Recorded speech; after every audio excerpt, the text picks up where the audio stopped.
Sejam todos muito bem-vindos a mais um Evangelho no Lar do Centro Espírita Capitão Vedramini. Meu nome é Valder e antes de iniciarmos gostaria de agradecer à diretoria do Capitão Vedramini a oportunidade de estar dividindo com vocês o Evangelho do meu lar e pedir desculpas porque não foi possível gravar vídeo, então o áudio será o veículo desse Evangelho no Lar. O Evangelho no Lar do dia de hoje ele gira em torno do início do capítulo 12, que foi aberto aleatoriamente, do Evangelho segundo o Espiritismo. É bastante interessante e tenho certeza que será de bastante proveito para nossas reflexões. Inicialmente, como é de costume, vamos elevar a nossa vibração com uma prece, agradecendo inicialmente a Deus Pai Todo-Poderoso pelo dom da vida, por mais um dia, por mais essa oportunidade na nossa evolução, e também aos nossos espíritos amigos, nossos espíritos familiares, espíritos protetores, que continue nos auxiliando, que nos auxilie a frutificar essa água que está sobre a mesa e continue nos intuindo, nos auxiliando para que possamos aproveitar o máximo do conteúdo que a doutrina espírita tem a nos ofertar nesse Evangelho. Assim seja. Caros irmãos, vamos iniciar então com a leitura do início do capítulo 12, como eu havia dito, do Evangelho segundo o Espiritismo, e o tema é Amai os vossos inimigos. Nós temos até o item 3, sendo que o item 1 e 2 são duas passagens bíblicas, né? O item 1, duas passagens de Mateus, do Evangelho de Mateus, e o item 2, uma passagem do Evangelho de Lucas. E depois passamos no item 3, vamos apreciá-lo todo, que é a explicação, né, dos Espíritos a respeito desse Evangelho. Iniciando então o item 1 do capítulo 12 do Evangelho, ele nos diz o seguinte: Aprendestes que foi dito: Amarei o vosso próximo e odiareis os vossos inimigos. Eu, porém, vos digo: amai os vossos inimigos, fazei bem ao que vos odeiam e orai pelo que vos perseguem e caluniam, a fim de seres filhos do vosso Pai que está nos céus, e que faz se levante o sol para os bons e para os maus, e que chova sobre os justos e os injustos. Porque se só amardes os que vos amam, qual será a vossa recompensa? Não procedem assim também os publicanos? Se apenas os vossos irmãos saudardes, que é o que com isso fazeis mais do que os outros? Não fazem outro tanto os pagãos? E na segunda passagem de Mateus, ele nos diz: Digo-vos que se a vossa justiça não for mais abundante que a dos escribas e dos fariseus, não entrareis no reino dos céus. E o segundo item seria uma passagem de Lucas. Se somente amardes os que vos amam, que mérito se vos reconhecerá, uma vez que as pessoas de má vida também amam os que as amam? Se o bem somente o fizerdes aos que vos fazem, que mérito se vos reconhecerá, dado que o mesmo faz a gente de má vida? Se só emprestardes àqueles de quem possais esperar o mesmo favor, que mérito se vos reconhecerá, quando as pessoas de má vida se entreajudam dessa maneira para oferir a mesma vantagem? Pelo que vos toca, amai os vossos inimigos, fazei bem a todos e auxiliai sem esperar coisa alguma. Então, muito grande será a vossa recompensa e sereis filhos do Altíssimo, que é bom para os ingratos e até para com os maus. Sede, pois, cheios de misericórdia, como cheio de misericórdia é o vosso Deus. E no item 3, os Espíritos nos esclarecem sobre essas passagens do Evangelho, sobre esses dois fragmentos de Mateus e sobre esse fragmento do Evangelho de Lucas. Se o amor do próximo constitui o princípio da caridade, amar os inimigos é a mais sublime aplicação desse princípio, porquanto a posse de tal virtude representa uma das maiores vitórias alcançadas contra o egoísmo e o orgulho. Entretanto, há geralmente equívoco no tocante ao sentido da palavra amar, nesse passo.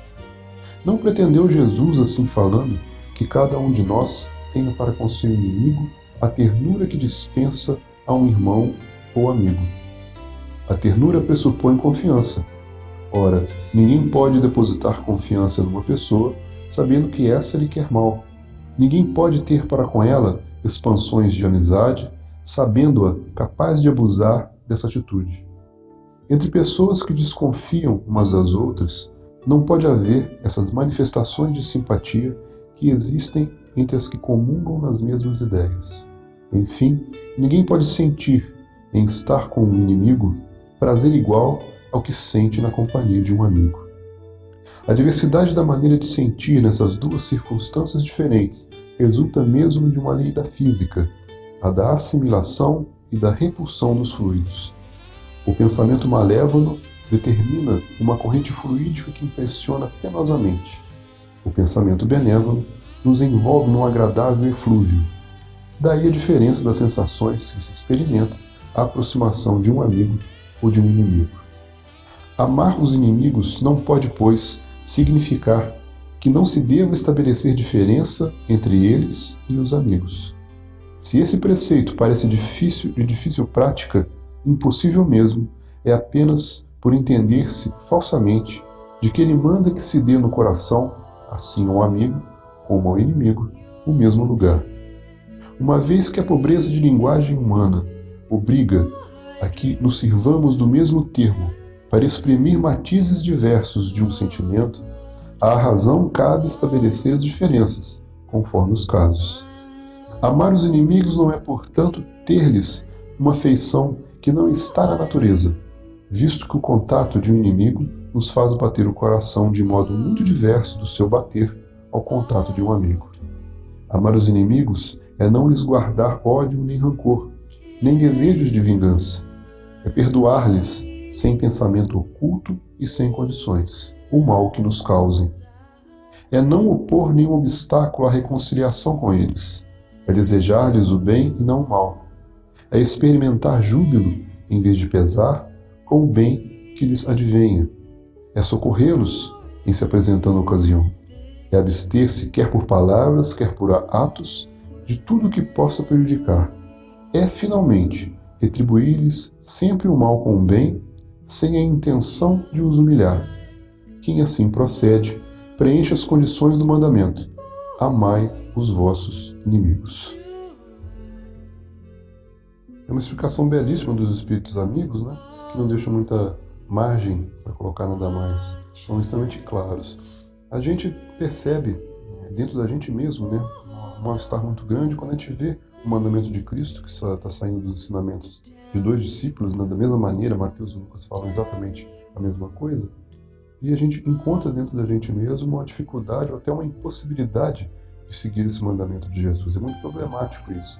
E os Espíritos, com clareza gigantesca, como sempre, né, uma clareza enorme, esclarecem que esse mal-estar, que essa possível dificuldade ou quase impossibilidade de seguir o ensinamento de Jesus se dá por alguns equívocos. Né? Colocam que a palavra amar, né, dentro da pobreza da linguagem humana, ela realmente é colocada de uma maneira extremamente extensa. Né? Para muita coisa se coloca o significado da palavra amar, mas nesse caso é complicado, é praticamente impossível. E esclarece essa divisão, né, de que o inimigo ele tem que ser amado de uma maneira diferente, que é quase impossível se amar o inimigo da maneira como se ama um amigo, porque não está na natureza humana, né, você tecer dentro de você o mesmo sentimento para uma pessoa que pode lhe fazer mal, que lhe fez mal, e para uma pessoa que você tem uma afinidade muito grande. Eu diria até que é difícil de colocar esse sentimento de amizade como muito positivo, mesmo para uma pessoa que nunca te fez mal algum. Se de repente você tem um conhecido no trabalho, alguém até dentro da família, que além de não ter nenhum tipo de afinidade de sentimentos, ou de maneira de agir ou de pensar, ainda tem às vezes sentimentos e maneira de agir completamente opostos dos que a gente tem, ou até da doutrina espírita, mesmo essa pessoa nunca ter feito nada, é muito difícil de ter por ela um sentimento muito positivo. Então, até esse tipo de pessoa que nunca te fez mal, pode ser até colocado dentro dessa outra palavra, dessa outra caixinha complicada que é a palavra inimigo. Né? É difícil ter um sentimento bom para uma pessoa que você sabe que pensa e age de maneira completamente diferente de você. E aqui os espíritos são bastante claros, o esclarecimento ele alivia muito a nossa maneira de sentir, né? Ele fala bem claramente que você não tem que ter o mesmo sentimento, ou ver ou sentir a pessoa da mesma maneira que você sente um amigo ou uma pessoa que você tem afinidade. Fica bem claro o que eles nos aconselham, né? não guardar ódio nem rancor, tentar não guardar ódio nem rancor, né? Nem desejo de vingança, perdoar, né? Sem pensamento oculto, sem condições, como está aqui no texto, não pôr nenhum obstáculo à reconciliação, né? Desejar-lhe o bem e não o mal, são coisas realmente mais simples, mas mesmo assim, com certeza, muito difícil. Mas a gente tem que tentar e acredito que a gente consiga sim, né? Dentro da doutrina espírita, há muitas outros ensinamentos, outras passagens bíblicas, e até dentro do livro dos Espíritos, né, muitas explicações mais racionais, já que os Espíritos falavam aqui que a razão tem que nos ajudar nessa parte, né, dentro das palestras espíritas, dos estudos do Evangelho e do livro dos Espíritos, a gente tem muitas outras passagens que nos auxiliam, como, por exemplo, quando os Espíritos falam de reencarnação, né, que as pessoas não têm condição de ter o mesmo nível, nem emocional, nem evolutivo do que as outras. Então a gente vai, com certeza, pela lei de reencarnação, que a doutrina espírita nos esclarece de maneira fantástica, conviver e nos deparar com pessoas de um nível, obviamente, muito inferior ao que a gente está acostumado. São pessoas que não têm condição de ser de uma maneira melhor do que elas estão sendo, né? Espíritos de uma precariedade muito grande de amor, na maneira de agir, na maneira de pensar, muito negativos. E eles não têm condição de ser mais que isso. Não é uma questão de escolha, é uma questão evolutiva, é o nível evolutivo deles. E como o Evangelho e a doutrina espírita nos explicam muito bem, há muitos deles no planeta Terra hoje. A gente é obrigado a conviver com eles sim, é bom para a gente, é bom para eles. E esse ponto de vista dado do conhecimento espírita é muito benéfico para a gente, nos ajuda muito. Porque se você vê essa pessoa que às vezes nos fez mal, ou que tem uma maneira de ser muito ruim, ao nosso ver, como fazendo isso porque ela quer, ou para nos agredir, ou que tem uma coisa contra a gente, é muito difícil. Mas dentro dessa teoria da reencarnação, da evolução espiritual, a gente pode tranquilamente ter um ponto de vista bem mais claro, né? Que a pessoa faz o que ela pode fazer. E a gente realmente não tem condição de fazer mais do que ela está fazendo. Esse nível de maldade, ou baixo nível de bondade, ou falta de compreensão, é um nível que ela se encontra. E ela tem todo o direito de estar no nível mais baixo, como nós também tivemos um nível bem mais baixo do que dela, há alguns milênios atrás, algumas encarnações atrás. E esse ponto de vista da doutrina espírita nos auxilia muito, porque a gente passa a ver essas pessoas que a gente classifica como más, como pessoas cheias de limitação. Faz parte da limitação evolutiva dela não conseguir amar, não conseguir ser simpáticas, não conseguir agir de uma maneira boa como a gente acharia que tem que ser feito. É uma limitação dela e nós temos que conviver com isso. É bom para a gente, é bom para elas, nos auxilia a ter mais paciência, né? A gente tem um pouco mais de bondade, de misericórdia com essas pessoas. É uma limitação dela, é como se fosse uma aleijão. Na verdade é uma aleijão da alma, né? Essas aleijões morais é falta de conhecimento, é baixo nível evolutivo, às vezes poucas encarnações, e a gente tem que ver dessa maneira. Então a gente não vê com tanta raiva mais, a gente tem mais facilidade de enxergar essas pessoas, não enxerga mais como um inimigo, mas sim como uma pessoa cheia de limitações, uma pessoa com um problema. Esse problema penosamente vai ser resolvido, elas vão entrar por um caminho melhor, por um ponto de vista melhor, por um agir, por um sentir melhores, a custo de sofrimento, como nós também assim fizemos. Se a gente vê a gente há 7, 10 encarnações atrás, a gente não vai se reconhecer, né? E nos custou realmente muito sofrimento na maioria das vezes, muitos erros e muito sofrimento, para chegar num certo nível que a gente está hoje, para estar dentro da doutrina espírita e ver as coisas com uma maneira mais doce, mais branda. Mas muitas pessoas ainda não estão nesse nível. Então, já é também um outro conhecimento espírita, já é um outro ensinamento dos Espíritos, do Evangelho e do Livro dos Espíritos, que nos auxiliam nessa parte de, pelo menos, tentar não ver a pessoa como um inimigo, e sim como um irmão que está com limitações ainda naquelas partes, né? Vamos ler agora, que foi aberto a esmo, uma página de um livro espírita que eu gosto muito, que é do Franciscano Xavier, pelo Espírito de Emmanuel, que é o livro Segue-me. É um livro que eu recomendo sempre para quem gosta de fazer o Evangelho no lar, porque, na minha opinião, é uma coletânea de sabedoria e de conhecimento, uma das maiores coletâneas de sabedoria e conhecimento que se pode colocar dentro de um livro. São todos de Emmanuel, mas são bastante claros, são fáceis de ler, são pequenos. Então, para um culto do Evangelho no lar, onde a crianças e gente de todas as idades, é muito interessante. Foi aberto a esmo aqui, na página 93, com o título de Bilhete Fraterno. Um fragmento de Marcos inicia essa página dizendo: qualquer que vos der beber um copo d'água em meu nome, em verdade vos digo que não perderá o seu galardão. Jesus. As palavras de Marcos. E os Espíritos Emmanuel, para ser mais preciso, nos esclarece embaixo. Meu amigo, ninguém te pede a santidade de um dia para outro. Ninguém reclama de tua alma espetáculos de grandeza. Todos sabemos que a jornada humana é ençada de sombras e aflições criadas por nós mesmos. Lembra-te, porém, de que o céu nos pede solidariedade, compreensão e amor. Planta uma árvore benfeitora à beira do caminho. Escreve algumas frases amigas que consolem o irmão infortunado. Traça pequenina explicação para a ignorância. Oferece a roupa que se fez inútil agora ao teu corpo ao companheiro necessitado que segue a retaguarda. Divide sem alarde as sobras de teu pão com o faminto. Sorri para os infelizes.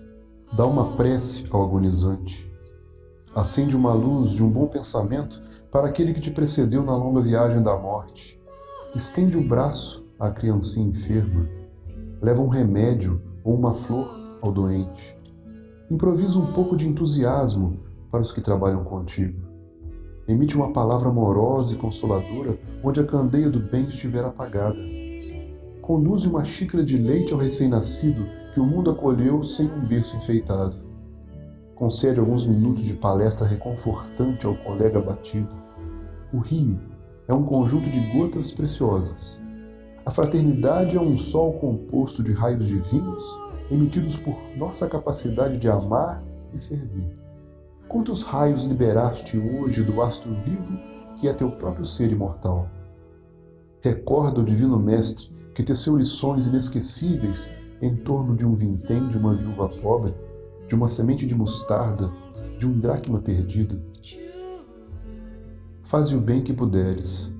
Ninguém espera que apague sozinho o incêndio da maldade. Dá o teu copo de água fria. É uma página fantástica, uma coletânea de conhecimentos em algumas linhas de Emmanuel que não tem preço. E acho que batem bem, como sempre acontece nos Evangelhos do Lar, com a página que foi lida do Evangelho segundo o Espiritismo. Aqui ele está falando, obviamente, que a gente faz a nossa parte. A gente não vai conseguir chegar à santidade de um dia para o outro, nas palavras de Emmanuel. E dentro do amar os nossos inimigos é a mesma coisa.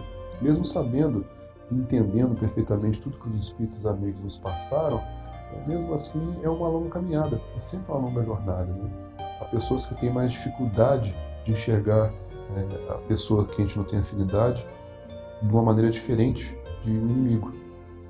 Mas é sempre um trabalho, é uma luta, é um dia após o outro, uma tentativa após a outra que vai nos levar a mudar nossa maneira interna de ver e sentir e nos aproximar mais dessa maneira do Cristo, dessa maneira que os Espíritos nos aconselham a gente a sentir, a pensar e a ver. É um trabalho, e esse trabalho, na verdade, é a nossa encarnação. Nossa encarnação é realmente esse trabalho interno de melhoria, de mudança dessas maneiras mais abrutalhadas e mais ruins, de ver e sentir, de uma maneira mais próxima do Cristo, uma maneira mais próxima do Evangelho. Esse nosso trabalho é o que a gente chama de encarnação, que é o centro da nossa encarnação. A moldura e o menos importante são as coisas da vida mundana, trabalhar, ganhar dinheiro, as relações mais simples, mais sociais, mas essas relações internas, no que toca ao amor, a maneira de ver o outro, sentir o outro, o aprimorar desse conjunto de sentir e agir é que é o cerne, que é o alvo principal de toda a encarnação, porque é o nosso melhorar interno, é o nosso refazer interno, é a nossa reconstrução do nosso espírito na direção do que o Cristo nos pede, do que o Cristo nos aconselha. É realmente bastante trabalhoso, mas se a gente olhar com a visão que o Evangelho do Cristo nos fala, a gente consegue tirar muita satisfação disso, né? Cada melhoria, cada mudança de pensamento e de sentimento é uma grande alegria, uma grande vitória. A gente estaria a cada passo comemorando, né? A cada passo ficando um pouco mais feliz. Então, é uma vida muito boa. Estar encarnado hoje realmente pode ser uma vida muito boa. Pode ser visto de uma maneira muito gostosa se a gente, como diz o bilhete fraterno do nosso irmão Emmanuel, não querer de uma hora para outra a santidade ou a perfeição. Mas se a gente conseguir se satisfazer com essas pequenas vitórias e não parar de lutar na nossa melhoria interna, é realmente uma vida muito gostosa. A gente aproveita muito mais a vida. Terminamos aqui então o nosso Evangelho no Lar. Vamos fazer uma oração em agradecimento a Deus Pai Todo-Poderoso, aos nossos espíritos amigos, nossos espíritos fraternos, agradecendo a presença deles hoje na nossa casa, que eles consigam frutificar nossa água, colocando ali as gotas de amor, as gotas de saúde, as gotas de inspiração que possam nos ajudar, que essa energia, que esse conhecimento, que essa energia benfazeja da qual estivemos envolvidos, possa se espalhar pela nossa casa, criar aquela proteção, aquela luz que nós tanto queremos para o nosso lar, que ela seja edificada com a energia dessa positividade do Evangelho, de todos agora que estão em volta dessa mesa, que isso possa ser compartilhado por toda a humanidade, que essa luz possa se irradiar por todo o globo, por toda a humanidade, que possamos ajudar em algum grau cada irmão, cada país, cada local, cada casa, cada família, que receba um pouco dessa luz, que todo o nosso planeta Terra esteja iluminado com esse amor do Evangelho, com esse amor do Cristo, que esse simples e humilde amor que habita dentro de nós. Muito obrigado, meu Deus, muito obrigado aos Espíritos amigos, que a paz reine sempre conosco, assim seja. Caros irmãos, muito obrigado pela companhia nesse Evangelho, muito obrigado pela atenção. Espero que o Evangelho sempre esteja presente na casa de vocês. É um auxílio energético, é um auxílio fluídico, é um auxílio em todos os níveis que o Espírito pode querer. E muitas das vezes a proteção que a gente pede, a intuição, o auxílio espiritual que a gente tanto pede, está nos esperando dentro desse pequeno hábito que é o Evangelho no Lar. Que, como nos diz André Luiz em vários dos seus livros, é dessa energia nossa, desse amor, dessa tentativa nossa de amar, que os Espíritos tiram as energias fluídicas necessárias para fazer essa proteção, para fazer essa luz que a gente quer para essa nossa casa, para esse nosso lar. Luz que vai, obviamente, nos proteger, vai nos imantar a energia do bem, vai afastar toda energia malévola pela lei de atração e repulsão, e essa energia depende sempre da gente. A gente é que tem que dar o primeiro passo. Lembrando também que a regularidade no horário e nos dias é muito importante, porque a espiritualidade, obviamente, vai estar presente nos auxiliando, e a espiritualidade tem sempre muito o que fazer. Então, o que ela espera da gente é muito pouco. Que a gente escolha alguns minutos por semana, exatamente naquele mesmo horário para iniciar, no mesmo dia da semana, e a espiritualidade também, com certeza, vai se comprometer a nos enviar para nossa casa esses irmãos que vão nos auxiliar. Então, em respeito a essa espiritualidade, que tem que haver esse compromisso, essa regularidade, né, no horário e no dia do Evangelho no Lar.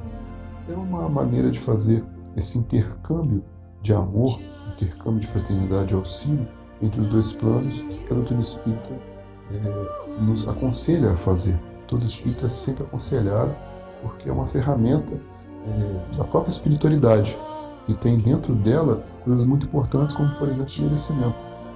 Pedir, todo mundo pede, todo mundo quer um auxílio para um filho que está precisando, auxiliar uma energia dentro da casa, pensamentos às vezes nem sempre tão fraternos dentro de casa, que sejam modificados, né? Mas com qual o merecimento que nós temos? A prova desse nosso merecimento é esse esforço do Evangelho no Lar, que muitas vezes é apenas isso que os Espíritos esperam, e muitas vezes nem isso os Espíritos conseguem obter da gente. Essa regularidade, essa responsabilidade, né? Mas, com certeza, para o espírita que leva a sério o espiritismo, o espírita que tem o aprendizado e coloca ele em prática, o Evangelho no Lar, com certeza, é uma coisa que os espíritos têm certeza que a gente vai fazer eles também têm esse compromisso de nos auxiliar. Então é uma coisa maravilhosa. Eu sempre aconselho a todo espírita que tenha esse compromisso do Evangelho no Lar em conta e com todo o esforço do mundo mantenha esse compromisso em dia. Muito obrigado a todos pela atenção, muito obrigado ao Centro Espírita Católico Dramin pela oportunidade de ser Evangelho e espero em breve estar com vocês de novo. Fiquem em paz.